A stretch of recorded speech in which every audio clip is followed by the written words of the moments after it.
CEAP, Centro Espírita Altivo Panfiro. Uma casa de amor. Bom dia aos nossos ouvintes. Que Jesus abençoe a nossa manhã de estudos. Vamos dar continuidade ao estudo do livro dos Médiuns, que fazemos todas as quintas-feiras, de 8 a 10 para as 9. Vamos ler o Evangelho e fazer a prece. Capítulo 9. Bem-aventurados os que são mansos e pacíficos. Injúrias e violências. Número 1. Bem-aventurados os que são mansos, porque possuirão a terra. Mateus, capítulo 5, versículo 4. 2. Bem-aventurados os pacíficos, porque serão chamados filhos de Deus. Também Mateus, capítulo 5, versículo 9. Número 3. Aprendestes o que foi dito aos antigos: não matarás, e quem matar merecerá ser condenado pelo julgamento. Mas eu vos digo que aquele que se encolerizar contra seu irmão merecerá ser condenado pelo julgamento, que aquele que disser raca a seu irmão merecerá ser condenado pelo conselho, e que aquele que lhe disser és louco merecerá ser condenado ao fogo do inferno. São Mateus, capítulo 5, versículos 21 e 22. Então, Jesus condenando qualquer tipo de violência, até uma palavra mais dura contra o nosso próximo. A Ele recorremos neste momento de prece, rogando a ajuda necessária para desenvolvermos o estudo desta manhã sob as suas bênçãos, as bênçãos de paz, de equilíbrio e de segurança para a nossa casa de amor. Em Teu nome, Jesus, recorremos também aos nossos benfeitores espirituais, aos dirigentes da nossa casa de amor, ao altivo com a coluna de espíritos que dirige o nosso CEAP, o patrono deste estudo, o nosso irmão Ernesto Bozano, bem como Allan Kardec e Leon Denis. Em nome desses amigos queridos, Senhor, em nome do amor, em nome do nosso amor, Lourdinha, em nome do amor de Jesus e do amor de Deus, nosso Pai, acima de tudo, iniciamos então os estudos da manhã de hoje. Que assim seja. Graças a Deus. Então vamos lá. Paramos ali na mediunidade dos animais. Item 235. Tiago, não esquece da obra. 235. Qualquer que sejam as experiências acima, a questão principal não deixa de se manter integral de um para outro ponto. Então, que questões foram essas? Foram as percepções dos animais. Então, para ficar melhor o entendimento, eu vou voltar na 234 e vou fazer a leitura que nós já estudamos semana passada. Vou fazer apenas a leitura, para a gente se situar na 235. Vamos lá. É o capítulo 22, Mediunidade nos Animais. Dissertação de um espírito sobre esta questão. Os animais podem ser médiuns? Muitas vezes, esta questão tem sido feita a alguns... Eu voltei na 234, viu, Tiago? Para entender a 235. Os animais podem ser médiuns? Muitas vezes esta questão tem sido feita, e alguns fatos parece a ela responder afirmativamente. Olha o que ele disse, alguns fatos parece a ela responder afirmativamente. O que tem feito, principalmente acreditar nessa opinião, são os sinais notáveis de inteligência de alguns pássaros que, educados, parecem adivinhar o pensamento e tiram de um maço de cartas as que podem trazer a resposta exata a uma pergunta feita. Observamos essas experiências com um cuidado todo especial, e o que mais nos admirou foi a arte necessária dispensada à instrução desses pássaros. Sem dúvida, não se pode desnegar uma certa dose de inteligência relativa, mas é preciso convir que nesta circunstância a perspicácia deles ultrapassaria de muito a do homem, pois não há quem possa vangloriar-se de fazer o que eles fazem. Seria mesmo necessário para certas experiências supor-lhes um dom de segunda vista superior ao dos sonâmbulos mais lúcidos.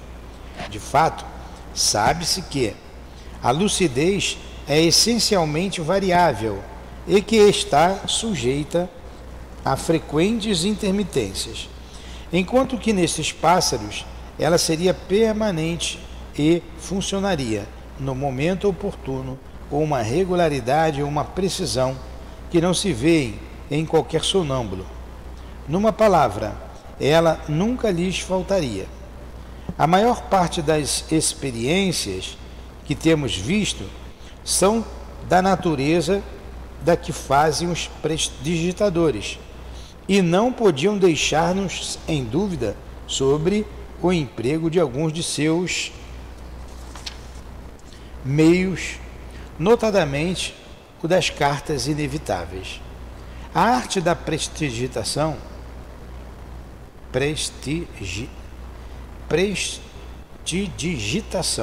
consiste em dissimular esses meios, sem o que o efeito nada teria mais encantamento. O prestidigitador é um mágico, né? O fenômeno, mesmo reduzido a esta proporção, não deixa de ser muito interessante e resta sempre para admirar o talento do instrutor, tanto quanto a inteligência do aluno, pois a dificuldade a vencer é bem maior que se o pássaro agisse apenas em virtude de suas próprias faculdades. Ora, fazendo executar coisas que ultrapassam o limite do possível para a inteligência humana, é provar unicamente, por esse fato, o emprego de um procedimento secreto. Aliás, é um fato constante, é que esses pássaros só atingem este grau de habilidade ao final de um certo tempo e mediante cuidados especiais e perseverantes, o que não seria absolutamente necessário se a inteligência deles tivesse que assumir ela própria, sozinha, as consequências. Não é mais extraordinário educá-los para tirar as cartas do que habituá-los a repetir áreas ou palavras. O mesmo aconteceu quando a prestidigitação quis imitar a segunda vista. Obrigava-se o sensitivo a ir ao extremo para que a ilusão durasse longo tempo. Desde a primeira vez que assistimos a uma sessão deste gênero, apenas vimos uma imitação muito imperfeita do sonambulismo, revelando a ignorância das condições essenciais dessa faculdade. Pronto, foi isso que a gente estudou semana passada, mas o que ele está dizendo aqui? Ele está dizendo que os animais têm inteligência, e alguns uma inteligência muito acurada. Agora, a pergunta ele começou, os animais podem ser médiuns? E ele mesmo responde, o Kardec, muitas vezes a questão tem sido feita e alguns fatos parece a ela responder afirmativamente, parece. E ele foi descrevendo aqui a inteligência e o adestramento que eles sofrem para fazer aquilo repetitivamente. Se fosse da própria acuidade do animal, ele não precisaria de um adestrador, ele faria por si só. Então, eles são treinados para isso. Não tem a mediunidade. É como o prestidigitador, que é o mágico, aquele que engana. A gente sabe que é uma mágica. Ali não tem nada de sobrenatural. Ele usa truques. E diferentemente da mediunidade. Muita gente quis ganhar dinheiro com isso e até hoje ainda tenta, querendo parecer por pessoas que têm algum poder sobrenatural. Aí a gente continua aqui no 235, que era a aula de hoje. Aí ele continua: qualquer que sejam as experiências acima, a questão principal não deixa de se manter integral de um outro ponto de vista, pois assim como a imitação do sonambulismo não impede que a faculdade exista, a imitação da mediunidade por meio dos pássaros nada provaria contra a possibilidade de uma faculdade análoga neles ou em outros animais. Trata-se, portanto, de saber se os animais são aptos, como os homens, para servir de intermediários aos espíritos, para suas comunicações inteligentes. Parece mesmo bastante lógico supor que um ser vivo, dotado de uma certa dose de inteligência, seja mais próprio para este efeito do que um corpo inerte, sem vitalidade, como uma mesa, por exemplo. Entretanto, é o que não acontece. Então vamos lá, ele está explicando devagarzinho aqui, está partindo do básico para mostrar, e a gente vai ver que o animal não tem mediunidade. O animal tem percepções que nós seres humanos não temos. O animal tem uma certa dose de inteligência, isso é inegável, mas eles são adestrados, como falou no item anterior. E agora ele está dizendo aqui, de um outro ponto de vista, a gente pode analisar da mesma forma que o homem que imitou o sonambulismo não significava que o sonambulismo não existisse. Ele tentou enganar. Então o pássaro que não conseguiu, que a gente está dizendo que ele tem inteligência, também não pode ser que ele tenha algum tipo de mediunidade. O próprio Kardec vai levantando as questões para a gente raciocinar. Aí no 236 ele diz assim: a questão da mediunidade dos animais encontra-se completamente resolvida na dissertação seguinte, feita por um espírito, cuja profundeza e sagacidade podemos apreciar através das citações que já tivemos a oportunidade de fazer. Para bem compreender o valor da sua demonstração, é essencial reportar-se a explicação dada por ele no papel do médium nas comunicações, e que reproduzimos mais acima no item 225. Então quem vai falar da mediunidade nos animais é o espírito Erasto. Erasto foi discípulo de São Paulo. Aí a gente vai entender muito bem isso. Vamos lá. Mas, em princípio, o que é o médium? Não é um intermediário entre o mundo espiritual e o mundo material? Se aqui o cachorro, o gato, o cavalo, o burro, o elefante, seja lá quem for, o passarinho, não consegue me obedecer, a não ser que eu o adestre, e vai fazer aquilo que ele foi treinado a fazer, não pode fugir daquilo, senão ele não vai saber fazer. Como que ele vai ser intermediário de um espírito, passar a ideia de um espírito? Em princípio, a gente tem um raciocínio lógico. E se tem um ser humano dotado de inteligência, por que ele vai usar um passarinho em vez de usar um homem? Não tem lógica, né? Não tem lógica. Mas como essa dúvida era uma dúvida real no meio daquela sociedade, ele trouxe aqui. Mas eu acho que hoje ainda tem gente que acredita nisso, né? Na mediunidade dos animais. Aí o que ele diz aqui? Esta comunicação foi dada em consequência de uma discussão que ocorrera sobre este assunto na Sociedade Parisiense de Estudos Espíritas. Então, lá na Sociedade Parisiense de Estudos Espíritas, o primeiro centro espírita do mundo, inaugurado por Kardec no dia 1º de abril de 1858, eles estavam discutindo esse assunto. O animal tem mediunidade? Não tem mediunidade? É a inteligência dele? O que acontece ali? Aí o Erasto vem e dá a seguinte comunicação. Abre aspas para Erasto. Abordo hoje a questão da mediunidade dos animais, levantada e sustentada por um dos vossos mais fervorosos adeptos. Opa, tinha um camarada defendendo a mediunidade dos animais, né? Fazia parte da Sociedade Espírita de Paris, e não era qualquer um que estava ali, era um grupo seleto que discutia. Mas essas discussões, mesmo quando ela é falsa, ela é muito bem-vinda, porque se mostra pontos de vista para a gente chegar a uma conclusão, né? Tirar a verdade, separar o falso do verdadeiro. Ele acha, em virtude deste axioma, quem pode mais, pode menos. Isso é uma verdade, um princípio.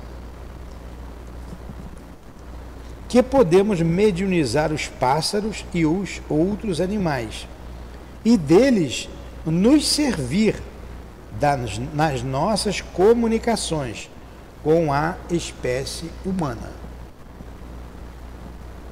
É o que chamais em filosofia, ou antes em lógica pura e simples, ou em lógica pura e simplesmente um sofisma.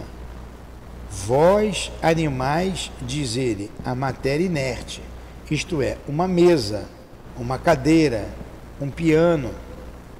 A fortiori, deveis animar a matéria já animada, e notadamente os pássaros. Pois bem, no estado normal do espiritismo, isto não é assim, não pode ser assim. Então, qual era a ideia lá do adepto fervoroso do espiritismo? Quem pode mais, pode menos.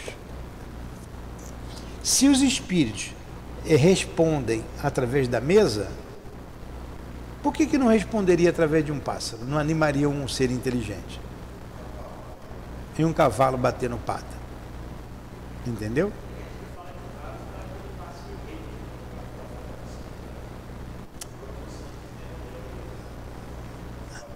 Aí, mas aquilo ali é bobagem. Bobagem. Vai dizer que o urubu é malandro porque ele anda balançando as asas? Então, são coisas que a gente tem que ter uma base lógica, né?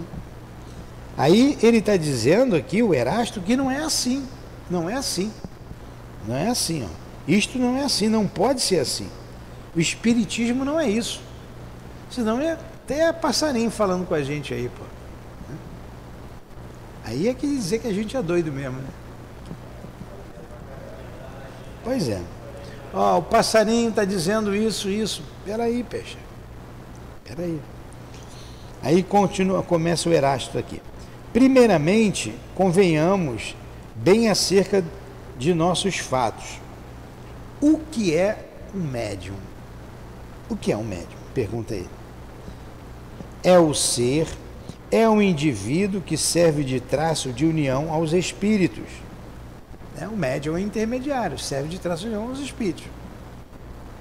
Para que estes possam se comunicar facilmente com os homens, espíritos encarnados.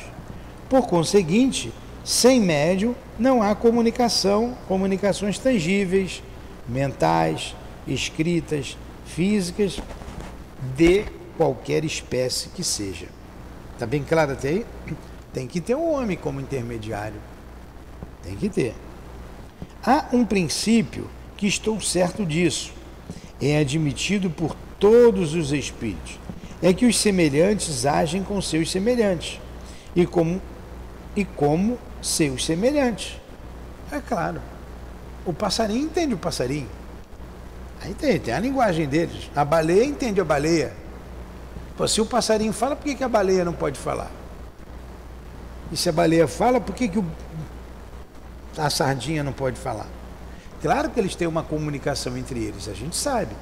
Mas daí se comunicar conosco é uma outra história. É uma coisa fantasiosa.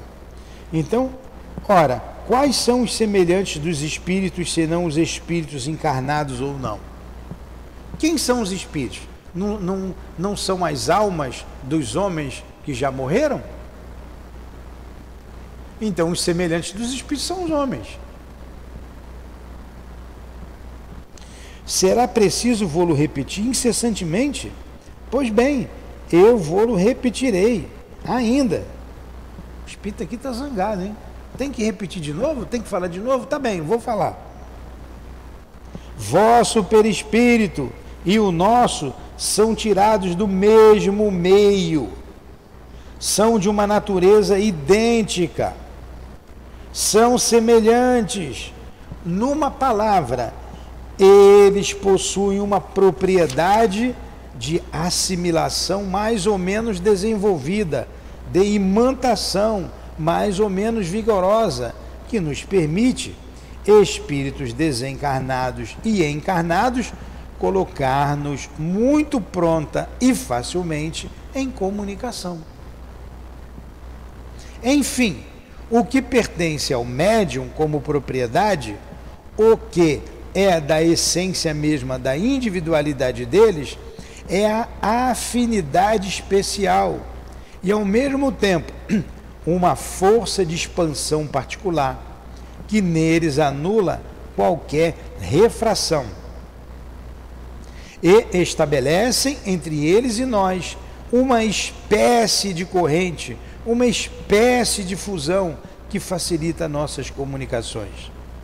Além disso, é esta refratividade da matéria que se opõe ao desenvolvimento da mediunidade daqueles que não são médiuns. Tá bem clara a leitura, não tá? A semelhança... Hã?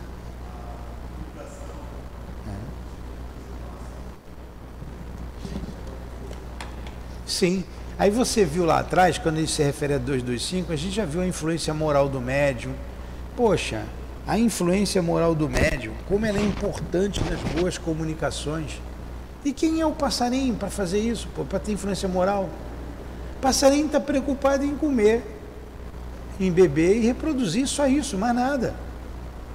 Constrói um ninho dele, João de Barro faz o ninho dele muito bem arquitetado, desde que ele é João de Barro, não saiu daquilo.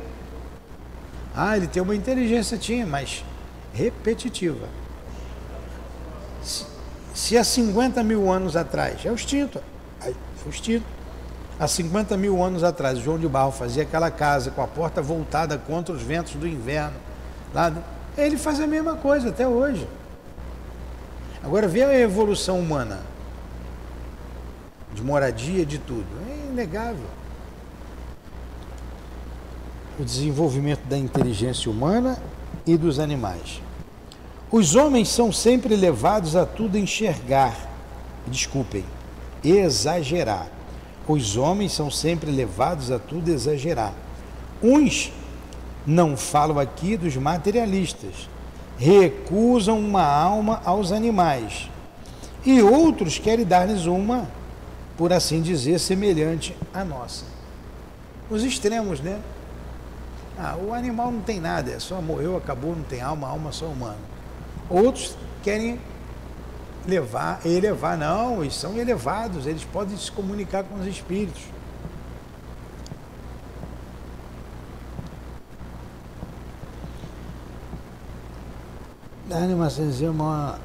Por que querer desse modo confundir o perfectível com o imperfectível? Quer dizer, nós somos perfectíveis. O animal não, ele é repetitivo, ele só faz aquilo.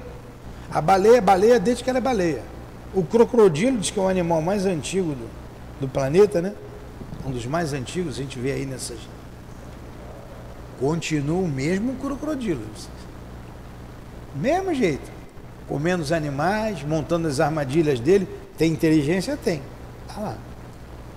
O leão sempre foi leão. A hiena nunca deixou de ser hiena. A onça pintada, não, vamos falar da nossa fauna, né? A onça pintada. Disseram aí que as girafas da Amazônia estão acabando, né? A onça pintada. Esse é um animal da nossa fauna. Inteligente, força. Mas a onça sempre fez isso desde que ela é onça. Desde que ela é onça. Exatamente. Exatamente.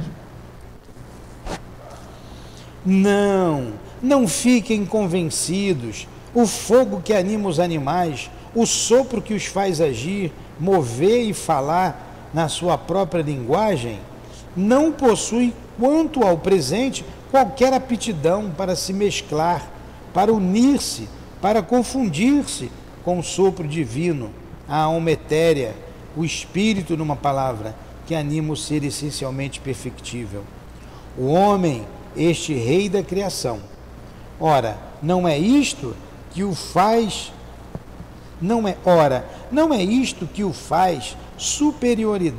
a superioridade da espécie humana sobre outras espécies terrestres, senão esta condição essencial de perfectibilidade? Pois bem, reconhecei, portanto, que não se pode assimilar ao homem, único perfectível em si mesmo e nas suas obras, qualquer indivíduo das outras raças que vivem na terra. O cão, que pela sua inteligência superior entre os animais tornou-se um amigo e o comensal do homem, será perfectível pela sua própria iniciativa pessoal? Ninguém ousaria afirmá-lo, pois o cão não faz progredir o cão, e aquele dentre eles que é o mais educado sempre o foi pelo seu dono. Desde que o mundo é mundo, a lontra sempre construiu sua cabana sobre as águas, segundo as mesmas proporções e seguindo uma regra invariável. Os rouxinóis e as andorinhas nunca construíram seus ninhos de forma diferente da que seus pais fizeram. O ninho de pardais, de antes do dilúvio, como um ninho de pardais da época moderna, é sempre um ninho de pardais, edificado nas mesmas condições e com o mesmo sistema de entrelaçamento de capinzinhos e restos recolhidos na primavera, na época dos amores.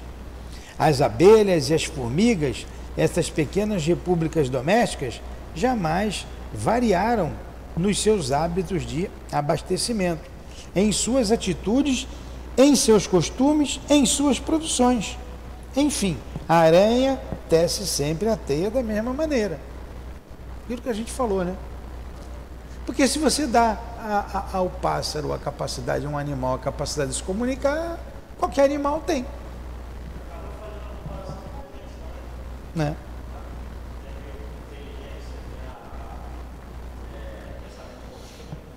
O animal não tem isso.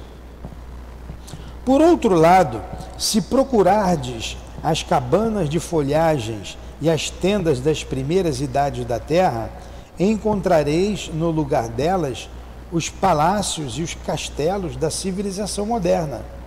As vestes de pele brutas sucederam os tecidos de ouro e de seda. Enfim, a cada passo encontrareis a prova desta marcha incessante da humanidade na direção do progresso.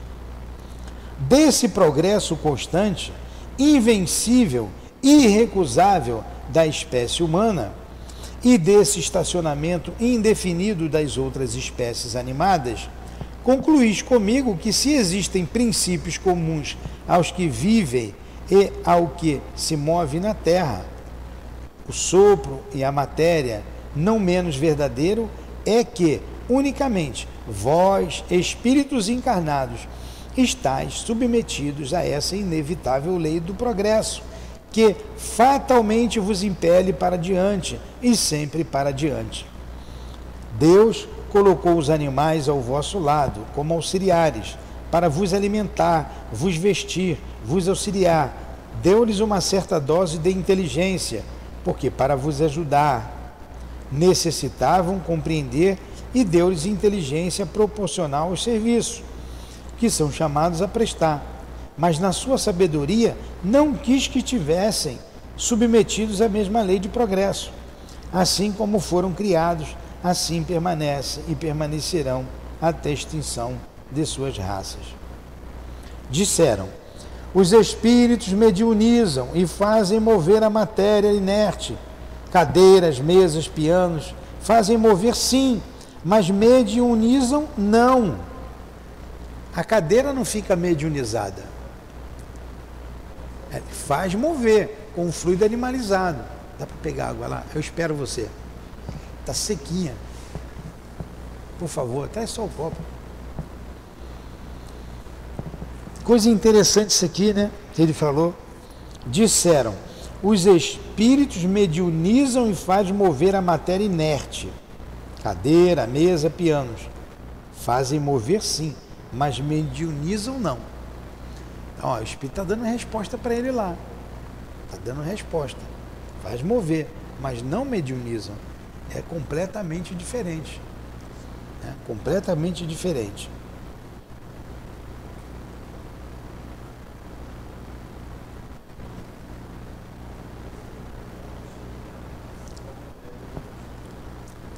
Mas o médium é mediunizado, o material inerte não.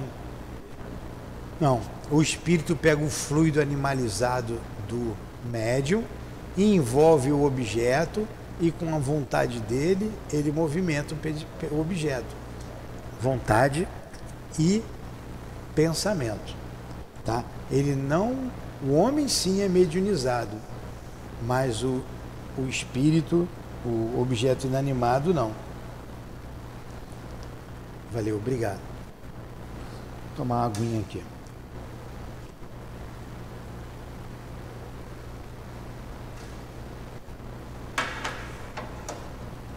Obrigado. Eu acho que os espíritos me lembram que eu tenho que tomar água. A gente vai ficando velho, né? Não toma água. Eu já disse, eu bebo água aqui. Aí eu me lembro, eu bebo muita água aqui. Então vamos lá. Disseram: os espíritos mediunizam e fazem mover a matéria inerte. Cadeiras, mesas, pianos. Fazem mover sim, mas mediunizam não. Pois, mais uma vez o digo, sem médium, nenhum desses fenômenos pode produzir-se.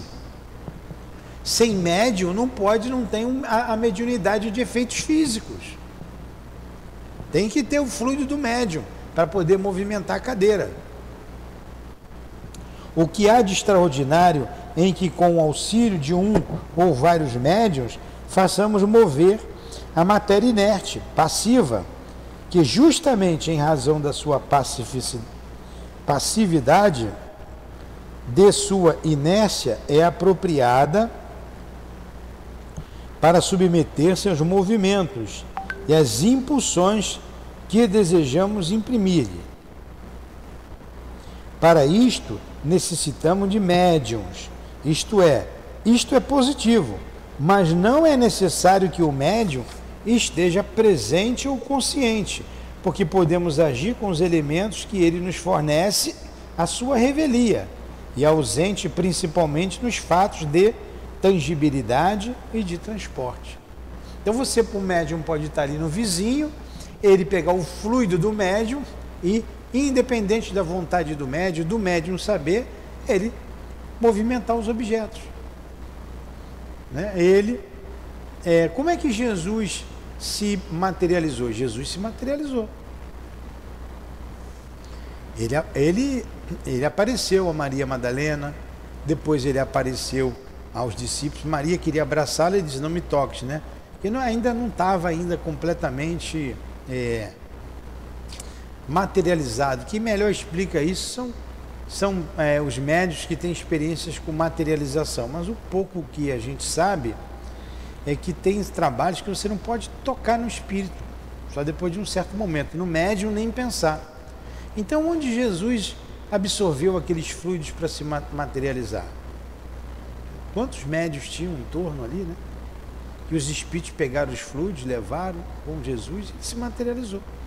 Mas depois lá na casa de Pedro, quando estavam trancados lá, com medo de morrer, o Jesus falou: vem cá, Tomé, coloca o dedo aqui, ó, na minha chaga, aqui onde o soldado furou, porque o Tomé não acreditava, né? Eu só acredito se eu colocar o dedo ali onde estava a marca dos pregos e da lança.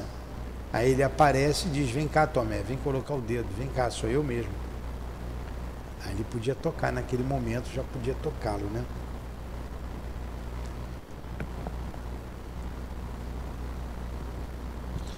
O Senhor T disse ter magnetizado o seu cão. A que resultado chegou? Olha só, aí ele faz uma pergunta. O senhor fulano de lá, deve ser o seu Tiago, né? Vamos falar, o seu Tiago. O seu Tiago disse ter magnetizado o seu cão. A que resultado chegou? Matou-o, pois este infeliz animal morreu, depois de ter caído numa espécie de atonia, de languidez, consequência de sua magnetização. Olha só, ele tentou magnetizar o bicho, o animal, jogou energia, muita energia, o cachorro não aguentou. É incompatível a energia dele com a energia do animal. De fato, inundando-o com um fluido aurido, numa essência superior, a essência particular da sua natureza, da natureza humana, ele o esmagou e agiu sobre ele. Ele o esmagou e agiu sobre ele, embora mais lentamente, da mesma forma que o raio.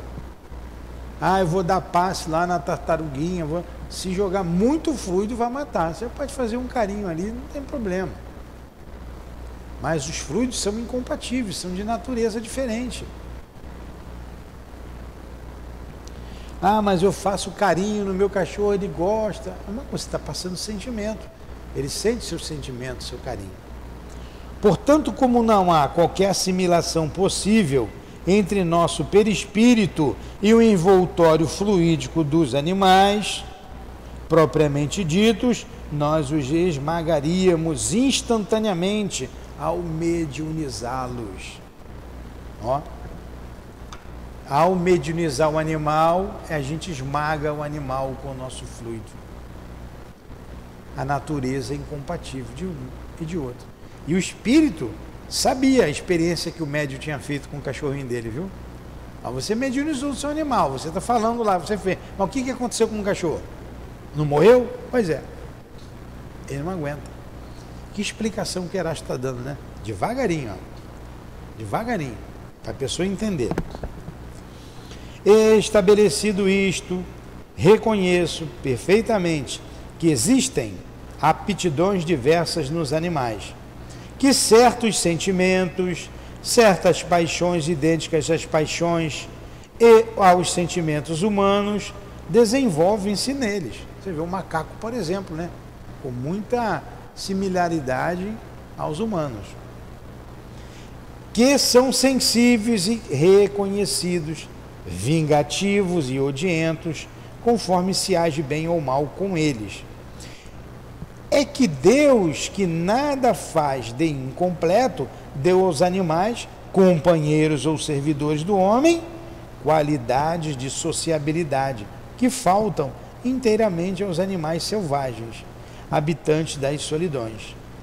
Mas, daí a poder servir de intermediários para a transmissão do pensamento dos espíritos, há um abismo, há diferença entre as naturezas. Então, não tem como o pardal transmitir a ideia de um espírito para você. Por mais que o teu papagaio seja inteligente e fale, ele não tem como ser médium de nenhum espírito. A natureza é diferente, o perispírito é diferente. Entendeu isso? Bem claro?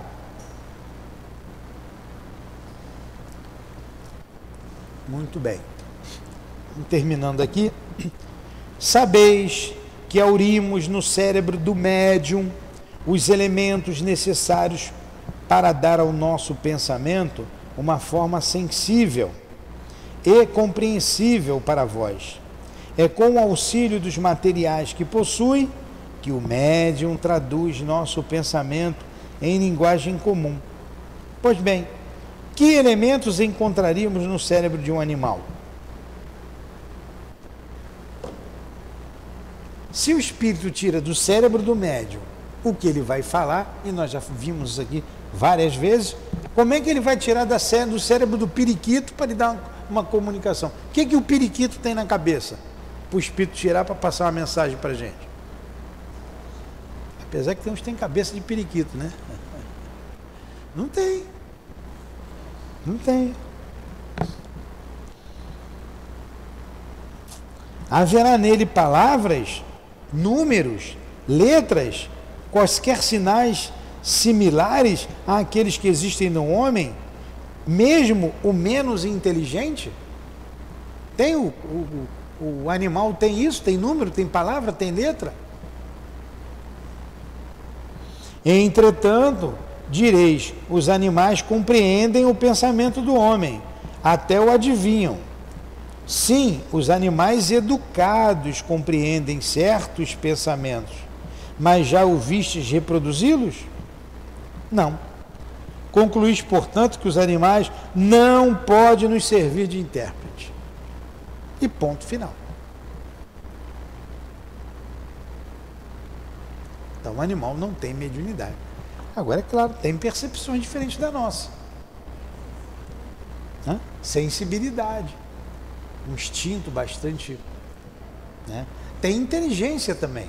Ele tem. Mas não é a inteligência como a do homem. Dá um microfone para ele, pega aí.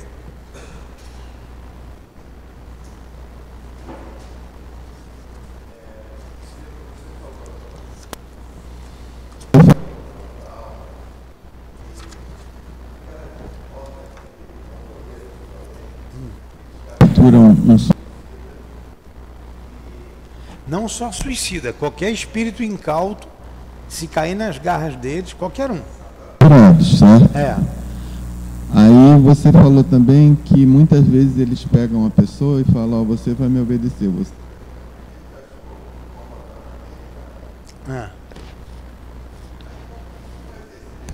Hipnotismo. Você já viu isso na televisão? Aqueles que vão para o palco, você vai comer, hipnotiza a pessoa, pega uma cebola, isso aqui é uma deliciosa maçã, e a pessoa come a cebola como se fosse uma maçã. É o hipnotismo, eles hipnotizam, a pessoa se deixa hipnotizar. No livro de André Luiz, como é que é o nome do livro que fala lá do Gregório? Não é sublimação, termina com on. Libertação, ou nomezinho que não vem na cabeça, libertação. O Gregório, que era lá o representante das trevas, ele vai analisando cada espírito que é colocado à frente dele. E pegou uma moça e falou lá dos furos dela, lá das coisas que ela deixou de fazer, o que fez de errado na terra. E disse para ela assim, você é uma loba, você é uma loba, você é uma loba. Ele gritava, apontando para ela, olhando para ela. E as feições dela, como o perispírito é plástico, uma das propriedades do perispírito, começou a se afunilar, apareceu um lobo, o rosto. É assim que eles fazem. E assim eles prendem muitos espíritos, ficam como são seres humanos, mas hipnotizados por eles, são dominados por eles.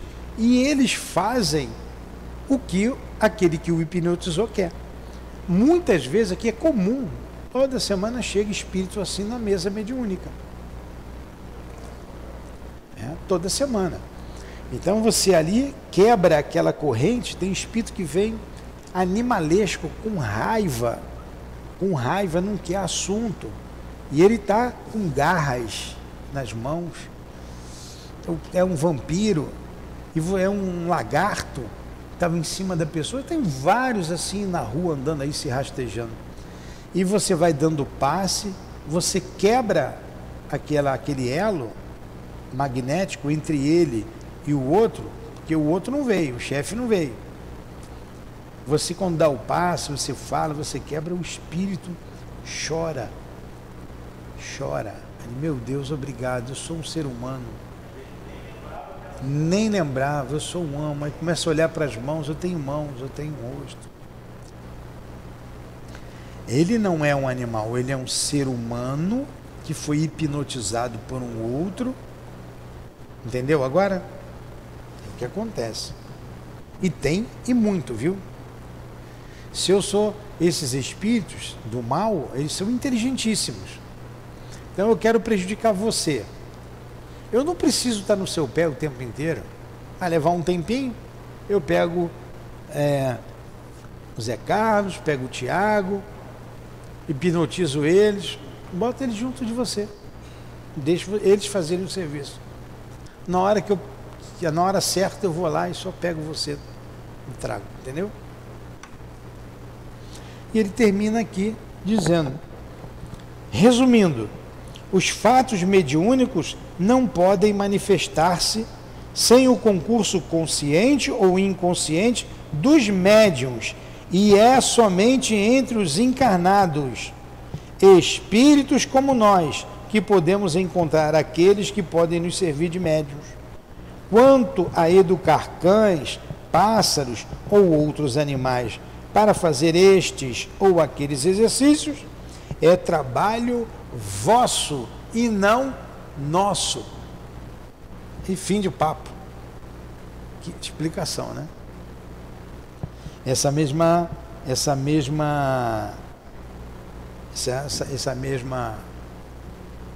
mensagem está na Revista Espírita de setembro de 1861. Muito bom, né? Então, animal pode ser médium? Não. Animal não pode ser médium. Agora, infelizmente, tem homens que se comportam como verdadeiros animais. E tem gente que querem que os animais se comportem como homens, né? No outro dia eu vi no shopping a moça com um cachorrinho de vestido, todo pintadinho, de fralda e num carrinho de bebê. E de unha pintada alguns, né? Num carrinho de bebê. Fazer o quê? Cabeça para tudo, né? Então vamos fazer a nossa prece? Agradecer a Deus, como agradecemos, a Jesus, a Kardec, né? Sempre louvamos Kardec, muito obrigado, amigo querido. Aos espíritos que responderam essas questões, a Erasto, ao nosso Ernesto Bozano, que nos inspira como patrono deste estudo, esses conhecimentos que, se não tivesse tido a experiência que Kardec fez, a comunicação, estaríamos hoje ainda pesquisando, buscando e perdendo muito tempo. Como adianta, ou adiantou e adianta, o progresso da humanidade à doutrina espírita. Muito obrigado, amigos que se dedicaram a essa doutrina. Muito obrigado ao Altivo, diretor da nossa casa, e à coluna de espíritos que nos sustentam para esses estudos. Em nome do Altivo, em nome dos espíritos guias da nossa casa, do nosso patrono, em nome de Allan Kardec e de Leon Denis, em nome do amor, do nosso amor, Lourdinha, do amor de Jesus Cristo e do amor de Deus acima de tudo, é que encerramos os estudos da manhã de hoje em torno do Livro dos Médiuns. Que assim seja, graças a Deus.